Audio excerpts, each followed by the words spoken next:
It's update time, plus I'll continue with the rewrite of Game of Thrones. Welcome to the newest episode of SDW. Super Dario World! It's a me, Dario! Woohoo!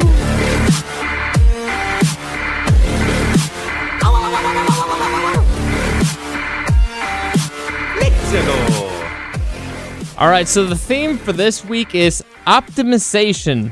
Optimization is what I have to do, because I cannot be here all fucking day waiting for things to render.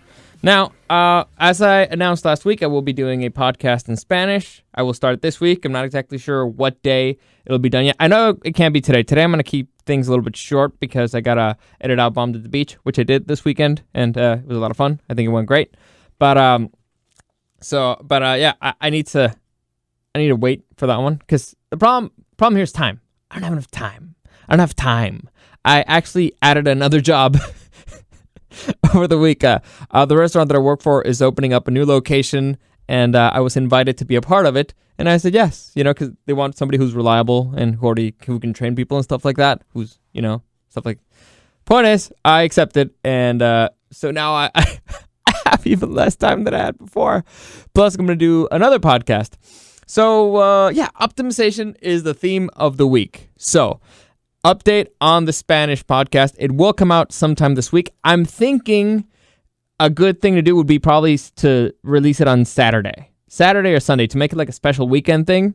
It can be an hour, it could be a little bit longer.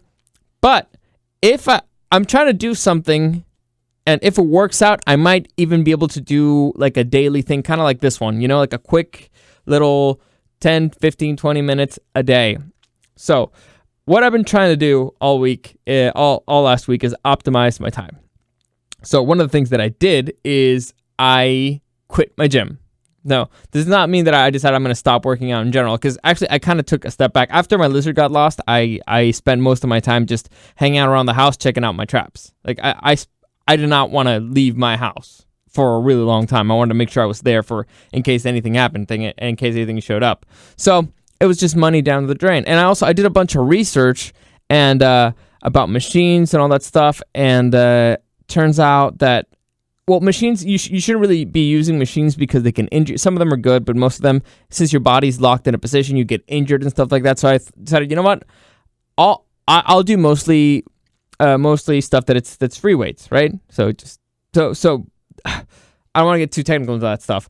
Also because I keep forgetting the words. Words I'm not good at, or I have a terrible habit of changing the names of things. It's really bad. But anyway, so I decided, you know what? All I really need to work out is like a bench, or just like a bench, and a whole bunch of dumbbells and a bar. That's pretty much all I need. And so I have space in my garage that I could use. And when I feed my pets, I spend about an hour there. So I'm already spending an hour in my garage just sitting there waiting and doing nothing. Now, it's not always an hour. I'm just kind of a crazy person, and I have a method of doing things. But the point is, when I'm feeding the lizards, I usually I interact with them with an hour, and there's an hour of me just standing there waiting for them to eat, because I can't put my hand in. You're not supposed to touch them while they're eating, because they can bite you or they can associate you with food, stuff like that. So I'm just sitting there doing nothing. So I figured, you know what? I'll just get the equipment that I need. I can get it used for cheap, which I did, and I'll just put it in my garage. And while they're there eating, I can just work out. And it also helps out that I'm interacting with them. I'm optimizing time. And since I need to watch a whole bunch of shows and movies for it's mostly shows for the review website that I work for, I can also I can watch whatever I want. I can have like my tablet there and be playing a show or something. So I'm optimizing time. Figured I'm going to be doing 3 things at the same time there. And then I thought, you know what? If I can finally fucking fix my fucking computer and have it run the editing software that I need, because the issue right now is that the computer doesn't want to run a certain software, which is the one that I use here in the station. So if they both use the same software, it will be way easier for me, just because I could just copy it here, just edit it out there. So if I can get my laptop fixed, I could be, while I'm doing all that stuff, I could just render it. I can just set it up so it starts rendering or exporting or whatever you want to call it, and then I could do other stuff. So I'm not wasting time, because right now when this thing's rendering, I'm just here like poking my eyes out and going nuts. So I could just record things here, edit them at home, and they'll just render while I'm doing other stuff, while I'm working out, while I'm doing all that stuff, and it'll be great. So the trick right now is this week I'm going to spend it trying to fix my fucking computer or finding another software that I can install both there and here, or that will work, or I'm going to try to find a way to make it work. But it will happen this week. This week I will we'll do my very first podcast in Spanish. Again, it might be a surprise what day it comes out, and it will be, I've decided it's not going to be on the station's podcast. So right now you can listen to this podcast in the iHeartRadio app. You can just type in The Show Presents Super Dario World. I'm not going to load it on that one. I'm going to load it on the one that I have on YouTube, SoundCloud, and iTunes called Super Dario World Podcast. So you can find it on iTunes, and you will find it on SoundCloud, YouTube, and eventually it will have its own channel, because it takes a while for it independently to get approved in iTunes and to get approved in the iHeartRadio app. So for the first 2 weeks, it will be on that channel. So if you want to find it there, it'll be easiest. And again, the reason why I'm keeping it apart from the Show Presents one is because, well, it's in Spanish, and you kind of have to keep things together. So I made that decision. I didn't really ask anybody. I just decided it. So yeah, it's going to be like its own independent thing, but it will be playing on the other podcast. So depending on when you hear it, it might get a little bit confusing. If you have any questions, you can always find me at Dario the Show on Instagram. I'll happily explain it or send you links or whatever you need. Yeah, I know it gets a little bit tricky. Hopefully, the thing is, I wish I could have started this process sooner, but I need to load one podcast first in order for me to submit it. So it just takes a little bit of time. So hopefully you'll bear with me a little bit there. But I think those are the big announcements for today, at least off the top of my head. So, all right. It is time to continue with the Game of Thrones rewrite. Fuck that one up.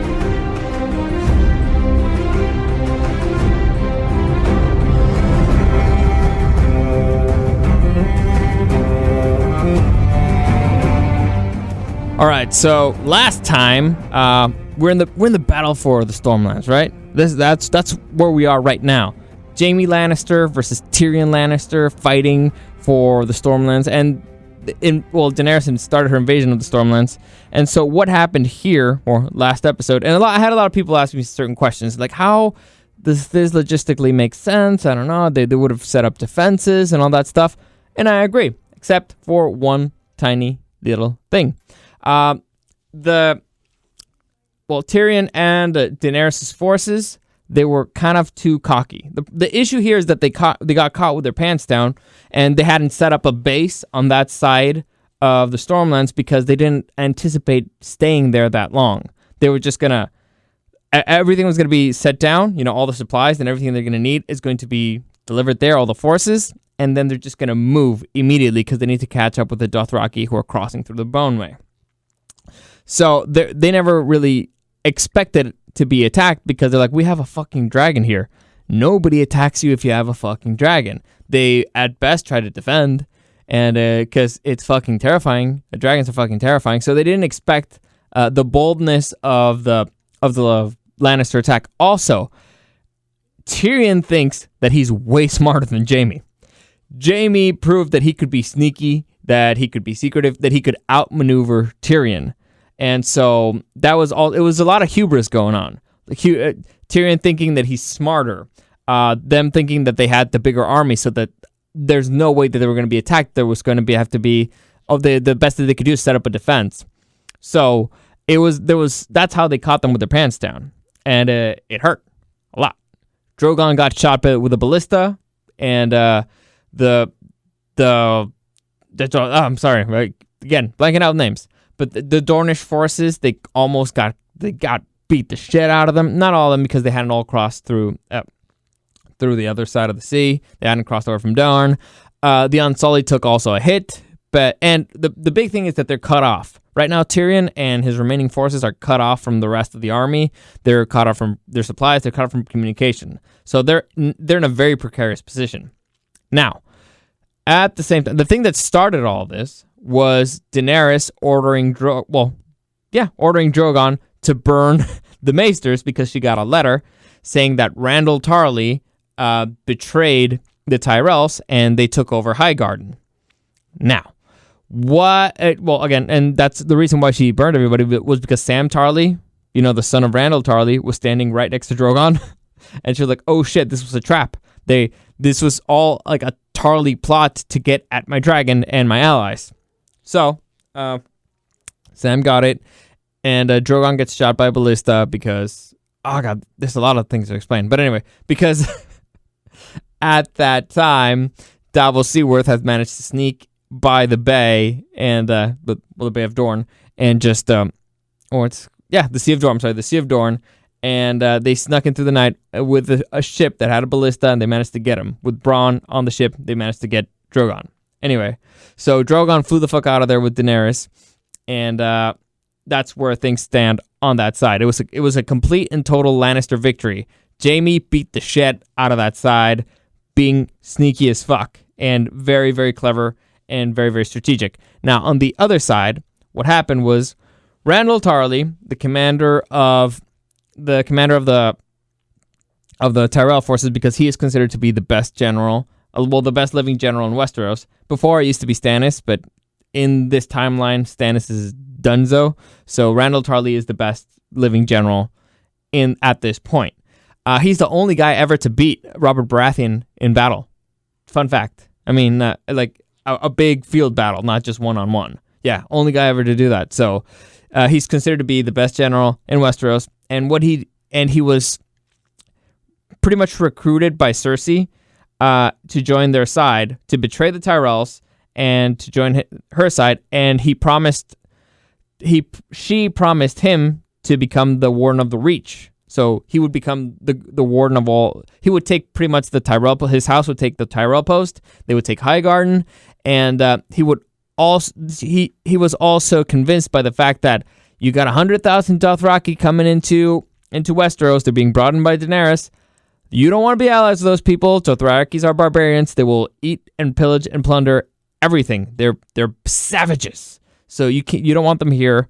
She's also bringing an army of Unsullied. So there's a whole bunch of foreign hordes coming in, and they will probably target the Garden Lands because that's where all the food is.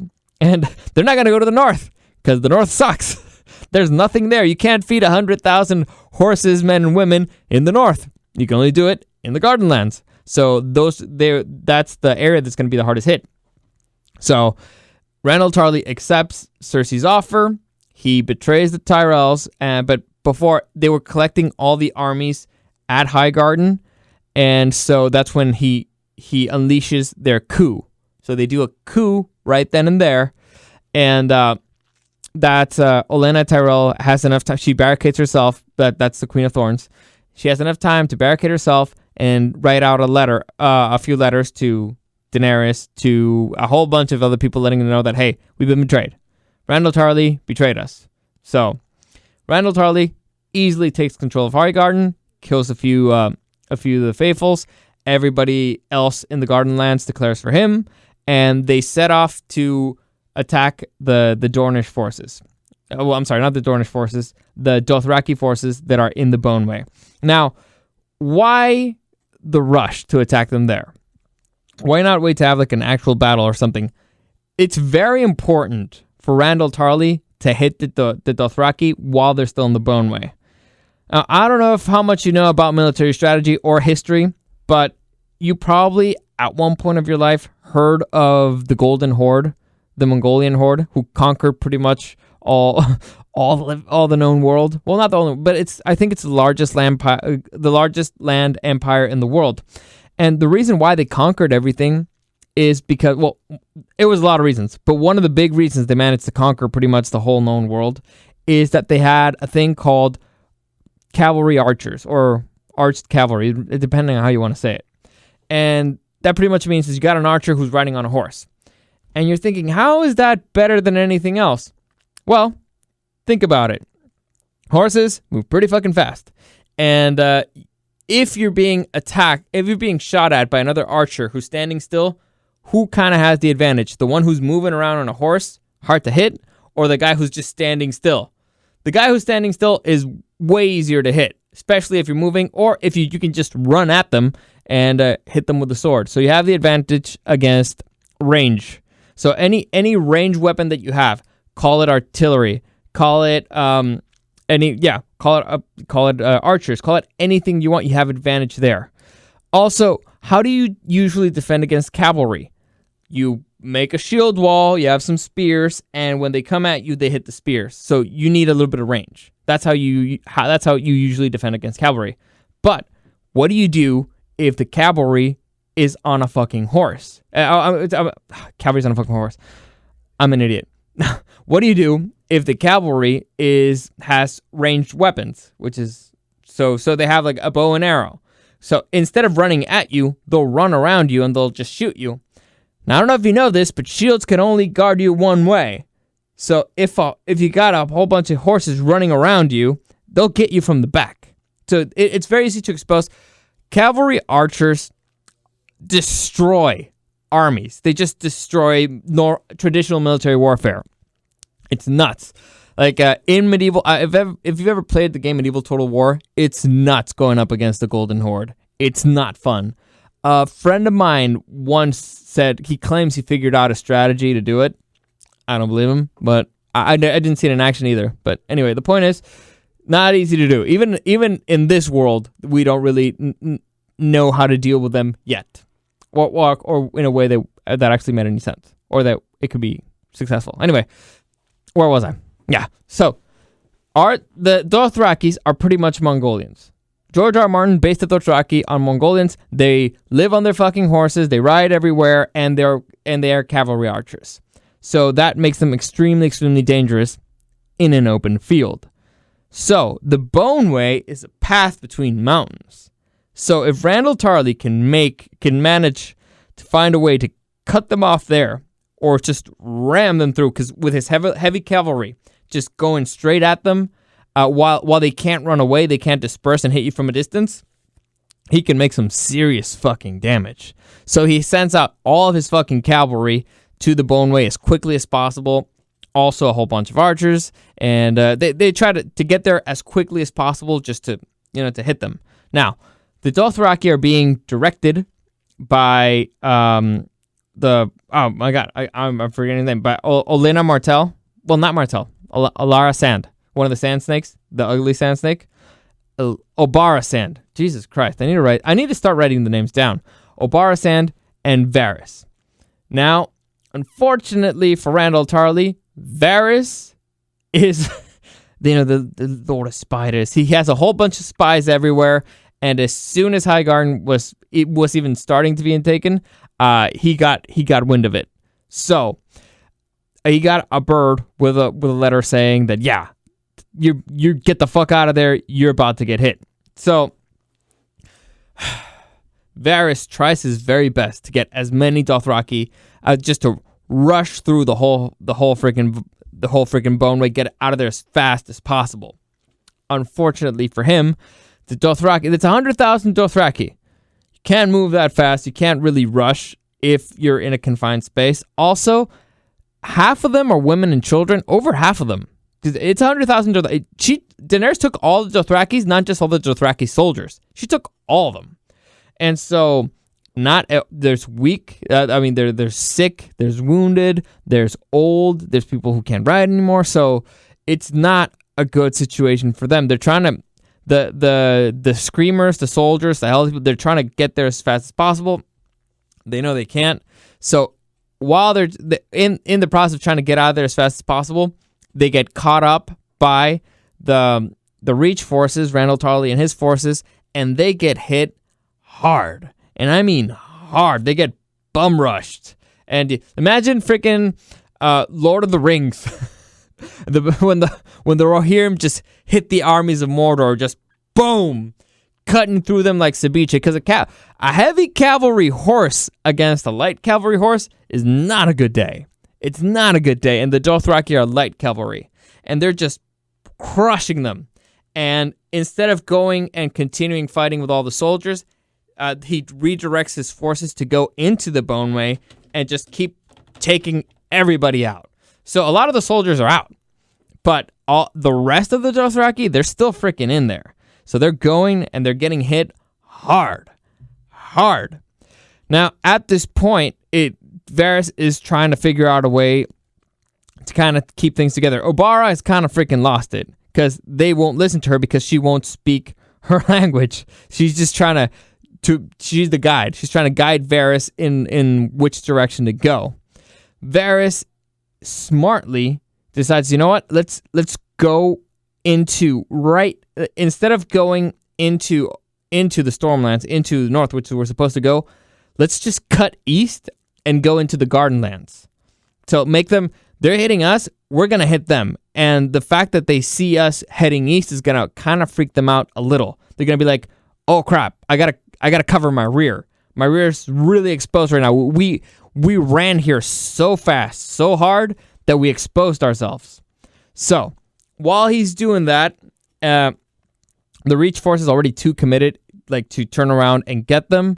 But Randall Charlie does notice this, and he's like, oh no, I made a big mistake. So he tries to rally his forces, turn around, and that turnaround is enough to help a lot of the Dothraki forces come out. And, well, it saves a whole bunch of people. And Varys then redirects the Dothraki forces back north, back to the Stormlands. So it works. Point is, Varys fared way better in this situation because he had notice than Tyrion did. However, the Dothraki forces got hit very, very, very hard. Very hard. Like, they lost easily a third of their number. Because, again, there's a whole bunch of women, children there. And in the panic, people, they harmed themselves more than they were actually harmed by the Reach soldiers. And so that's just the deaths, right? 30,000 deaths. Most of them, a good chunk of them soldiers, most of the majority of them women, children, elderly, all that stuff. But there's also a buttload of injured. And I mean a buttload of injuries, because in the middle of the rush, you lose horses, you lose people, you freak out. And so a lot of them just dispersed everywhere because I can't go that way, and I'm not going to get freaking rammed by a freaking 1,000 cavalry horses. I'll go to the hills. I'll try to go to the water. So it's chaos there. It's chaos. Varys did what he could, and he got a fair number there, but the Tarleys ripped them a new one. So at this point, here's how things stand. Randall Tarley whooped the crap out of the Dothraki. However, Varys was able to get them out of there. But again, issue here. He got them out of there without the supplies. The supply train. They don't have it. They have some supplies on them because everybody does. But all the horses carrying stuff, they kind of have to leave them behind. And all the other supplies that were on the ships, they have to leave them behind. And so, a cavalry archer is only as good as how many arrows he has, and they left a whole bunch of arrows behind, which is not good for them. So he needs to figure out that solution, and they're kind of just lost. Well, not lost, because they know where they're going again. Obara knows where she's going, but they don't know where they're going to meet up with the other army, because they're cut off from communication. They don't know where the fuck Daenerys is. They don't know a whole bunch of stuff. So, bad situation for them. On the other side, you got Tyrion, the Unsullied, and the Dornish forces, who also got their asses handed to them. They're cut off from their supplies. They're cut off from communication. They're in hostile territory, and they really have no idea. And they're about to discover what guerrilla warfare is, because they have no idea how to navigate this terrain. And Daenerys is out somewhere with Drogon. Nobody really knows where she is because she just ran away, which is kind of what she does. She's done it before. So that's where things stand as of this second in the story. And next episode, we will continue with King's Landing. Cersei, what has she been doing? She's just been there like just scratching her ears or something? No, Cersei's been doing stuff. And after that, so that's where that season would end. All right, that's where the season ends at the Stormlands, okay? Again, because I said I was going to do a rewrite of season 7, rewrite of season 8. So that's where that particular part of the story would end on season 7. We have to finish out Cersei's story, and then we'll go out to finish in the north. So the big expedition to the north, that's where that season finale would be. Or that's where that part of the story would end. So I'm going to stop here. Hopefully you're enjoying this so far. I don't know. When people reach out, they're like, dude, that sounds really cool. I like it. I'm interesting. A lot of people say, I'm waiting for you to do the video with the pictures because it's easier to follow. So hopefully you're enjoying that. I know it's been fun for me. A lot of times I've realized that you write yourself into a corner and you're like, damn it.